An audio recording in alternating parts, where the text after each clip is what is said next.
Hey guys, Saiyan here, bringing you another Dragon Ball Z Dokkan battle video, and so bringing you another anniversary guide in the lead up to the anniversary stuff starting in the next couple of days. And this one is to go over all of the major EZA'S that we are going to get during the celebration. So there are two free-to-play ones. I talked about them a little bit in the video that I released earlier, talking about the hidden potential for the part 1 units.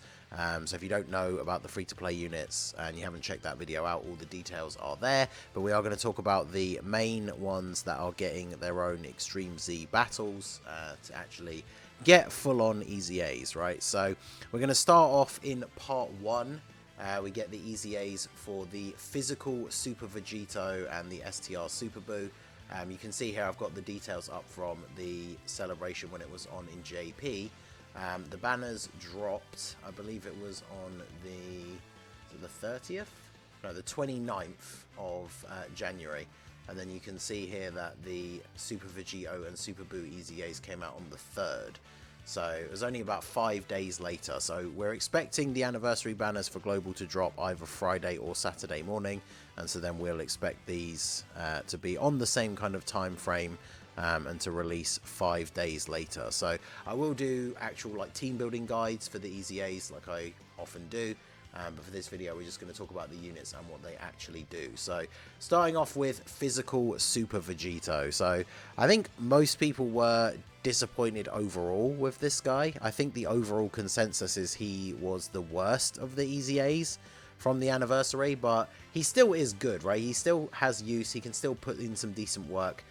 He gets the full Majin Buu Saga 170 leader skill. His super attack is immense damage to the enemy, raises allies' attack and defense by 30% for 1 turn, so gives a decent buff to the entire rotation if he's in the first slot. He gets 80% damage reduction from normal attacks and counters with tremendous power, so he is able to tank pretty much all normals in the game, right? And he builds up some defense after being hit as well. So in terms of tanking normals, he's obviously going to be perfectly fine, very similarly to the way AGL Super Vegito always was. Normal attacks, I mean 80% is a significant amount, right? So he gets defense 150%, then he gets attack 20% with each attack received up to 120. He has a medium chance to crit. He gets key 1 up to 3 and defense 30% up to 90 and chance to crit 10% up to 30 each time he receives an attack 3 times.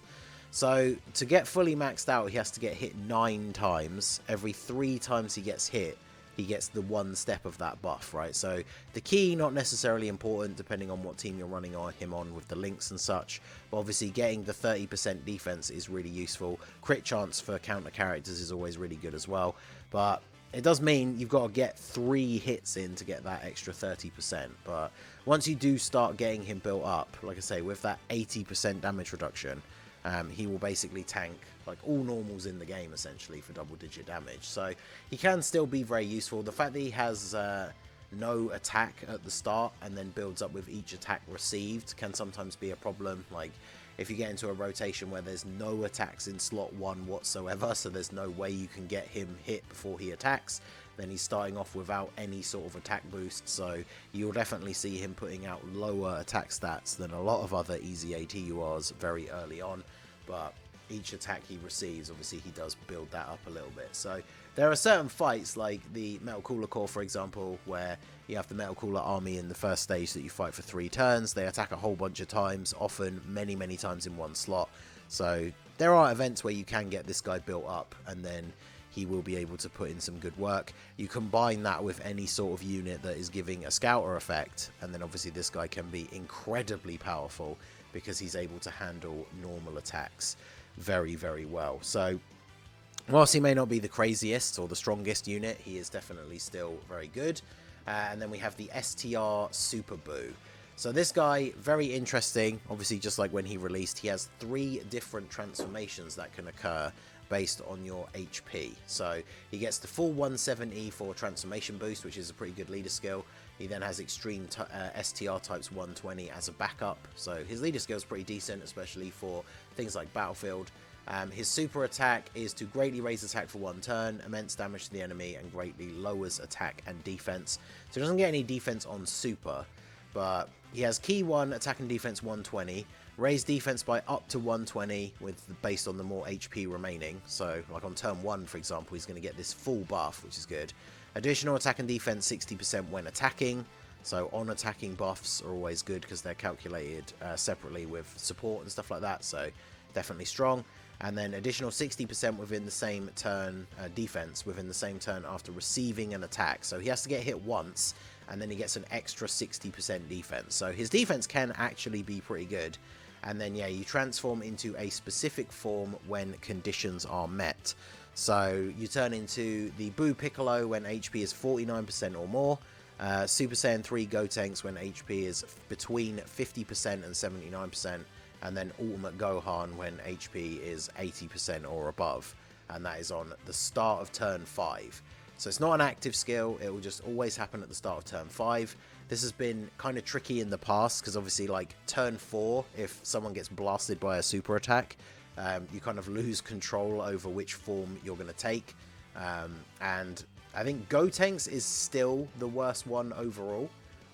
The Piccolo one is pretty decent. He massively raises defense on super, recovers 20% HP, he gives all allies key and defense, and then he has damage reduction as the first or second attacker in the turn.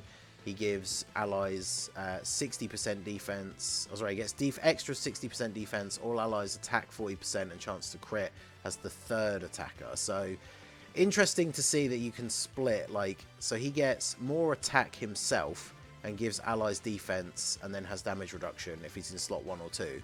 Then he gets defense and then gives all allies attack and built-in crit chance as the third attacker in the turn. And then he recovers 10% HP at the end of the turn for 6 turns. So pretty decent overall. Not like insanely powerful, but obviously the support definitely very useful. Having 50% damage reduction is obviously really good as well.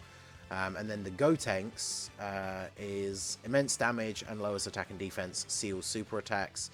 He recovers 10% HP, key 1, attack 180 and defense 140. He gets an additional attack and defense 80% when attacking, additional attack and defense 80% when the target enemy is attack down or defense down.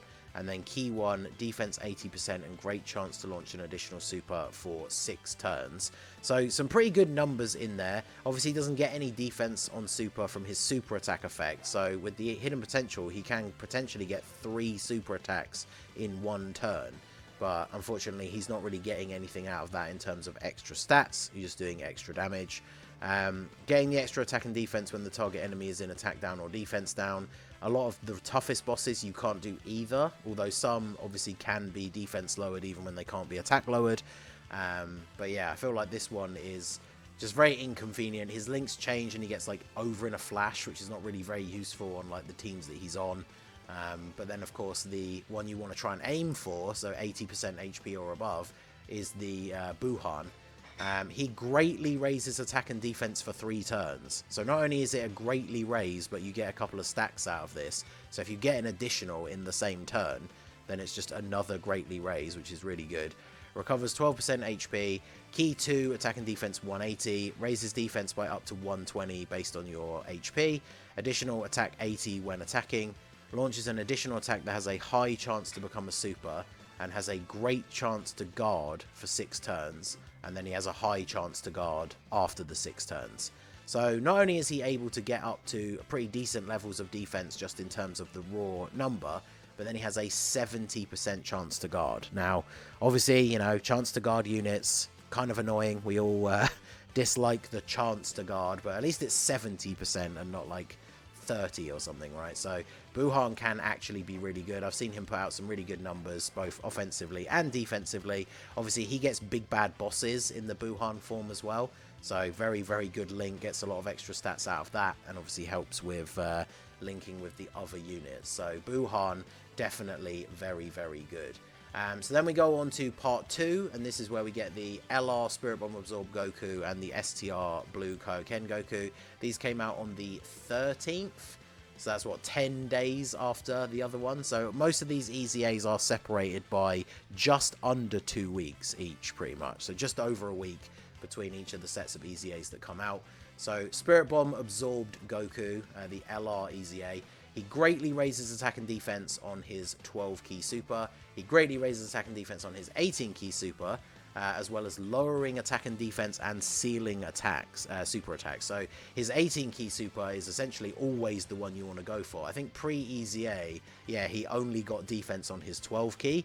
So in some of the harder events, as he started to age out, you kind of almost wanted to deliberately get his 12 key super so he would actually get some defense, whereas now he greatly raises on both of them, which is obviously really good for if he gets an additional as well.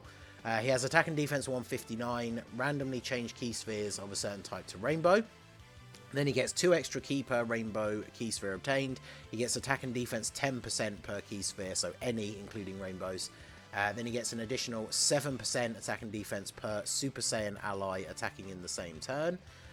Chance of performing a critical hit 7% and reduces damage received by 7% per rainbow key sphere obtained. So on his best turn, if you've got a Super Saiyan ally, which, you know, some of his best Link partners are Super Saiyan allies, you're getting extra attack and defense, crit chance, and damage reduction with the rainbow orbs, which he creates himself. So whilst it's very difficult to get the 5 rainbow orbs, which is the maximum, sometimes, you know, you're not even going to see 4 that often, but 3 is usually pretty common. So the fact that he's getting, he's going to end up with 21% chance to crit, 21% damage reduction, and then a nice little bit of extra attack and defense. So definitely can look pretty solid overall. He doesn't become like, you know, the best LR EZA in the game or anything like that, but definitely very solid, can put out some solid numbers. Won't be the best when it comes to taking super attacks from the hardest bosses, but he's just going to be a very, very strong Super Saiyan Goku. Very strong link set, very good categories. So definitely is a powerful unit. And then alongside him we get the Super Saiyan Blue Kaioken Goku. So this one's interesting because obviously this unit has always revolved around using representatives of Universe 7 allies in order to get all of his abilities. And on Global, of course, we did get the physical MVP 17 EZA already. So having that available on Global already is actually quite good. So he's got reps of Universe 7 or Universe Survival Saga for the full 170. He greatly raises attack, infinite stack, and then raises defense for 1 turn on his super. He gets attack and defense 159, guards all attacks, and launches an additional attack that has a high chance to become a super for 5 turns from the first appearance when there is a Universe Survival Saga enemy or ally on the same turn. So obviously that's why you want to build a team around him, right? And then he guards for the first 5 turns, which is really good. And the additional super, or the additional attack, has a 50% chance to become a super, which gives you not only the extra defense for the turn, but an extra stack on his attack. He gets additional attack and defense 10% with each attack received, up to 59%. Additional attack 59% when performing a super. And then additional attack 59% and attacks effective against all types when performing a super when HP is 59% or below, once only. And as this is when performing a super, it means if you were above that HP restriction at the start of the turn, but then you drop below in time for his attack, then you do get that buff. And then obviously he has the active skill with the Spirit Bomb, does ultimate damage to the enemy and raises all allies' attack by 30% for 1 turn. Can be activated when HP is 59% or less with 3 or more representatives of Universe 7 on the team. So this is obviously ridiculously powerful. Even back when he first released, there was the strat for Super Battle Road where you just drop below 59% HP in the first fight, go straight into the second and third fights and just use the Spirit Bomb on the first turn, do tons of damage, give everybody an attack buff. And obviously, like, everyone on that rotation benefits from this 30% attack, and because it's an active skill buff, it works like the B-Pan and stuff where it's multiplicative on top of all of the support. So some of the units on rotation, especially if you have a support unit, this guy and then whoever he's linked up with can end up hitting ridiculously hard. Now, obviously, the biggest problem is reps of Universe 7. Most of those units have kind of aged out, and I guess we are waiting on any sort of other tournament of power, or I guess the Universe 6 versus Universe 7 tournament. Those characters are on reps of Universe 7 as well. He really does need some better updated partners, but obviously MVP 17 helps out quite a lot. Whilst they don't share a ton of links, he's a good defensive support, gives key. So this guy, in his actual like optimal situations, is really, really good. It's just the fact that you are sometimes forced to run these less, you know, average. Like, think about like AGL UI Goku now. Like, yeah, if you're getting the 70% chance to dodge, he can come in clutch in certain events. But if he's not dodging, he's taking a ridiculous amount of damage. A lot of those Universe 7 characters are just really outdated now. And this guy requires you to run at least 3 of them on the team with him, right? So that's something to bear in mind. Now, obviously, without that, you can't get the active skill. But you only need a Universe Survival Saga ally to get his guard for 5 turns, which is still really useful. But I feel like you're probably not running him in a lot of situations if you're not also trying to get the Spirit Bomb active skill. But I mean, even without the active skill fully built up, he can be quite powerful. He was considered essentially the best EZA TUR on JP for some time once his EZA came out. I'm not too sure if that's the common consensus now, but yeah, at his best, he can look incredibly powerful. So those were on the 13th, and then we skip ahead to the 24th, so 11 days later. This is in part 3, getting very close to the end of the anniversary, but this is where they bring out the big guns, and we get the EZA'S for the 5th year anniversary LRs, the Tech Vegito and the STR Gogeta. So these guys are incredibly good. Very similar. They both infinitely stack attack, raise defense for 1 turn. They're doing that on both their supers, but the 18 key is a greatly raise. Key 4 and defense 100% when attacking. Launches an additional attack that has a great chance to become a super when you're in slot 1 or 2. Launches an additional super and has a great chance to dodge as the 3rd attacker. So 70% dodge when you're in slot 3 is pretty powerful. I think pre-transformation their kit is like exactly the same. Yeah, it is. But then once they transform, which they do on turn 4, so transform into Vegito, you get 100% dodge on the turn that they transform, which is obviously incredibly powerful. Greatly raise attack and defense on the 12 key super, greatly raise defense for 3 turns on the 18 key. Very, very strong buffs. And then we get attack and defense 150, key 5, launches an additional super and medium chance of launching another additional super as the 1st or 2nd attacker in the turn. So he gets 1 guaranteed and then has a medium chance of launching another one. Or key 7, launches an additional super and still 70% chance to dodge in slot 3. Additional key 1 up to 5, attack and defense 22 up to 88 with each attack performed, and then launches an additional super when activating the active skill or when key is 24.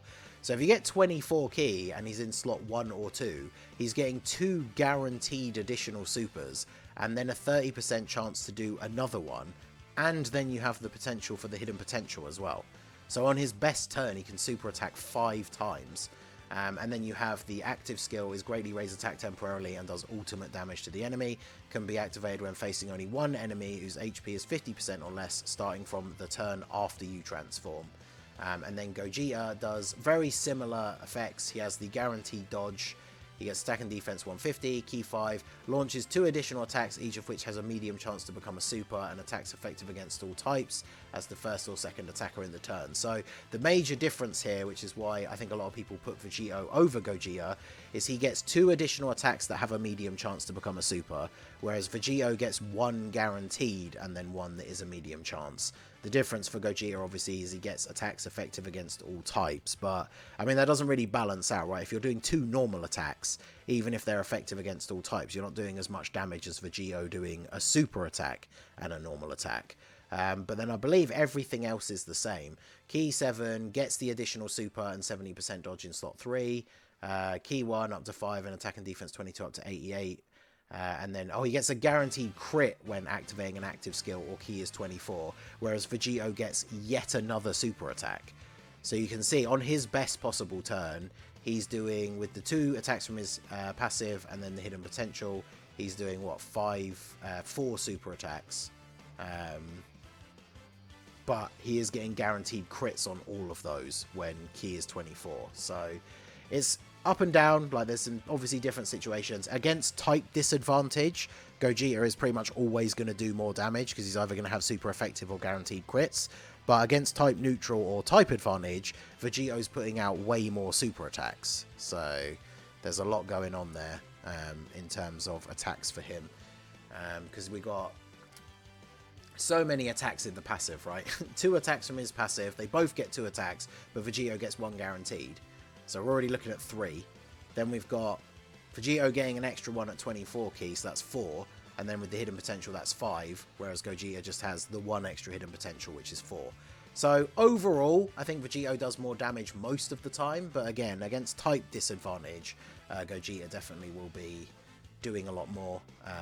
You don't have to worry about type advantage as much. And, you know, they're on a couple of different teams, like Gogeta's on Movie Heroes, Vegito's on Future Saga and Battle of Fate, so he's on the Vegeta and Trunks 200% lead. So both these units are very, very good. Obviously, there's a lot of team builds where you can run them both together, and if you have them on opposite rotations, you get to, like, turn 4 and then turn 5, and you have a unit on both of those turns that cannot be hit unless you're running an event that disables dodge, right? So having a 100% chance to dodge for that one turn is incredibly powerful.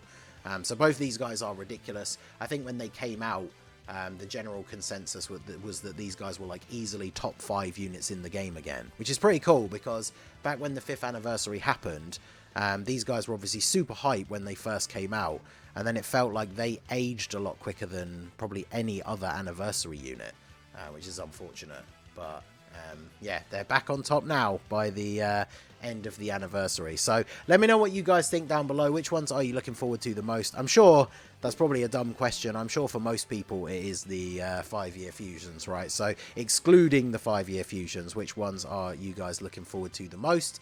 Let me know down below. And like I said, I will do team building guides for the Extreme Z battles, but those would probably just drop like the night before the events actually come out. So keep an eye out for those, and obviously I'll be doing those live on the streams. So yeah, let me know which ones you guys are most excited for in the comments section. So that is going to be it for the video, guys. This has been the Masked Ningen. Smash that like button, subscribe to the channel if you are new. Check out the links down below for the Discord and the merch store, and I will see you all again soon. Have a good one.